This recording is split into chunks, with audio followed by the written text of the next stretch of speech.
pretty big new feature in Live 11 is MIDI probability, and I've been trying to work out a way to take advantage of it beyond the obvious.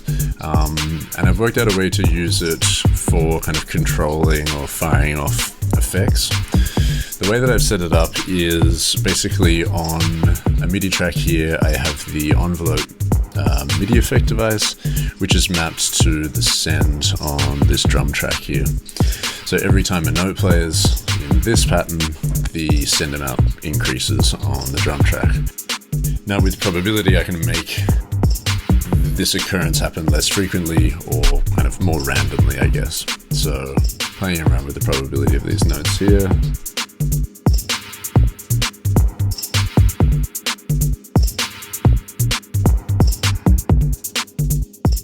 It's not necessarily going to happen every time the note strikes. As a second example, on this track, same setup, I have the envelope device, but it is assigned to the spectral resonator device on the drum track, and specifically it's assigned to the dry-wet control. Again, bringing down the probability to make that more random.